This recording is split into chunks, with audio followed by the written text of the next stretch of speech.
প্রতিটি সেকেন্ডে সেকেন্ডে ঘূর্ণিঝড় রিমালের চোখরাঙানিতে কাঁপছে এই বাংলা সহ ওপার বাংলা। ইতিমধ্যে এই বঙ্গে ঘনাচ্ছে ঘূর্ণিপাতের কালো মেঘ। আলিপুর আবহাওয়া দপ্তর জানিয়েছেন, বঙ্গোপসাগরে অতি শক্তি সঞ্চয় করে ঘূর্ণিপাত রিমাল অতি ভয়ঙ্কর রূপ ধারণ করতে চলেছে। পরে ঘূর্ণিপাত আরও শক্তি সঞ্চয় করে আগামী 26শে মে 130 কিলোমিটার থেকে 135 কিলোমিটার গতিবেগে সাগরদ্বীপ ও খেপুপাড়াতে আছড়ে পড়তে পারে রিমাল, যার প্রভাবে গাঙ্গেয় সুন্দরবনের বিস্তীর্ণ এলাকায় উত্তাল হতে পারে সমুদ্র।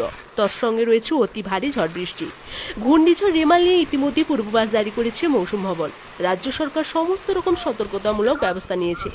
বিশেষ করে সমুদ্র উপকূলবর্তী এলাকাগুলির জন্য বাড়তি সতর্কতা অবলম্বন করা হচ্ছে রাজ্যের তরফ থেকে। ঘূর্ণিঝড় মানেই আতঙ্কের প্রবেশ সুন্দরবনবাসীদের মধ্যে। তবে আজ সুন্দরবনের সাগর ব্লকের গঙ্গাসাগরের বিস্তীর্ণ এলাকায় প্রশাসনের পক্ষ থেকে শুরু করা হয়েছে মাইকিং। পক্ষ থেকে জরুরি ঘোষণা, রেমাল নামক ঘূর্ণিঝড়ের প্রভাবে সমুদ্র উত্তাল থাকবে। তাই সমুদ্র উপকূলবর্তী এলাকায় আপনারা কোনো মাটির বাড়ি বা কোনো ঝুপড়ি বাড়িতে আশ্রয় নেবেন না। আপনারা কাছাকাছি কোনো ফ্ল্যাট সেন্টার বা কোনো পাকা উঁচু বাড়িতে গিয়ে আশ্রয় নিন।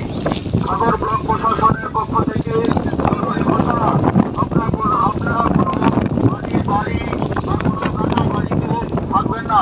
আপনারা কাছাকাছি কোনো উঁচু সাব সেন্টার বা কোনো পাকা বাড়িতে গিয়ে আশ্রয় নিন।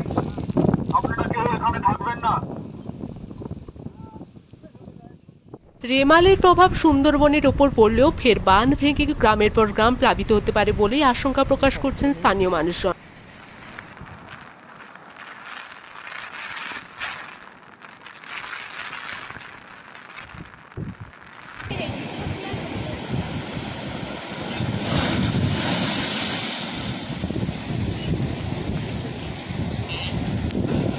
খুব ভালো থাকবেন, সুস্থ থাকবেন এবং প্রশাসনের সমস্ত রকম নিয়মবিধি মেনে চলবেন। নমস্কার। রেমাল ঝড় যেটা সমুদ্র উপকূলবর্তী এলাকায় পৌঁছে গেছে, গ্রামবাসীদের জানানো যাচ্ছে যে আপনারা সমুদ্রে যাবেন না। আর মৎস্যজীবী ভাইদের জানানো যাচ্ছে যে আপনারা নদীতে মাছ ধরতে যাবেন না। সরকারি নিরাপদ স্থান নাহলে সাইক্লোন সেন্টারে আপনারা আশ্রয় নিন। ধন্যবাদ।